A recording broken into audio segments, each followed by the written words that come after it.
नमस्कार, मी श्रीकांत घुले. बुलेटिनमध्ये आपलं स्वागत. आणि बुलेटिनच्या सुरुवातीलाच एक मोठी बातमी समोर येते. पत्राचाळ घोटाळ्या प्रकरणी ईडीने मोठी कारवाई केली आहे. प्रवीण राऊत आणि त्यांच्या सहकाऱ्यांची 73 कोटी 62 लाख रुपयांची स्थावर मालमत्ता जप्त करण्यात आली आहे. पालघर, दापोली, रायगड आणि ठाण्यातील भूखंड जप्त करण्यात आला आहे. तर आतापर्यंत एकूण 116 कोटी 27 रुपयांची मालमत्ता जप्त करण्यात आली आहे. दरम्यान प्रवीण राऊत हे संजय राऊतांचे निकटवर्तीय आहेत.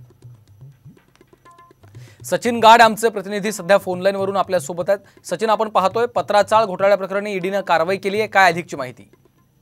नक्कीच संजय राऊत यांचे निकटवर्ती आणि त्यांचे बिझनेस पार्टनर प्रवीण राऊत त्यांना ईडीने झटका दिलेला आहे. त्यांची आणि त्यांच्या सहकाऱ्यांची निगडीत असलेली तब्बल 73.62 कोटी रुपयांची स्थावर मालमत्ता ही ईडीने जप्त केलेली आहे. पत्राचाळ घोटाळ्यामध्ये ही संपूर्ण कारवाई करण्यात आली. पालघर, दापोली, रायगड आणि ठाणे असेल या सगळ्या ठिकाणी प्रवीण राऊत आणि त्यांच्या सहकाऱ्यांशी संबंधित स्थावर मालमत्ता ईडीने जप्त केली. आणि आजच्या या जप्तीच्या कारवाईनंतर या संपूर्ण प्रकरणात एकूण जी मालमत्ता आजपर्यंत ईडीने जप्त केली आहे ती मालमत्ता 116 कोटींच्या घरात पोहोचलेली आहे. तर नक्कीच हा प्रवीण राऊतांसाठी मोठा धक्का समजला जातोय. निश्चितच धन्यवाद सचिन या सविस्तर माहितीसाठी. 73 कोटी 62 लाख रुपयांची मालमत्ता जप्त करण्यात आलेली आहे. प्रवीण राऊत हे संजय राऊतांचे निकटवर्ती आहेत.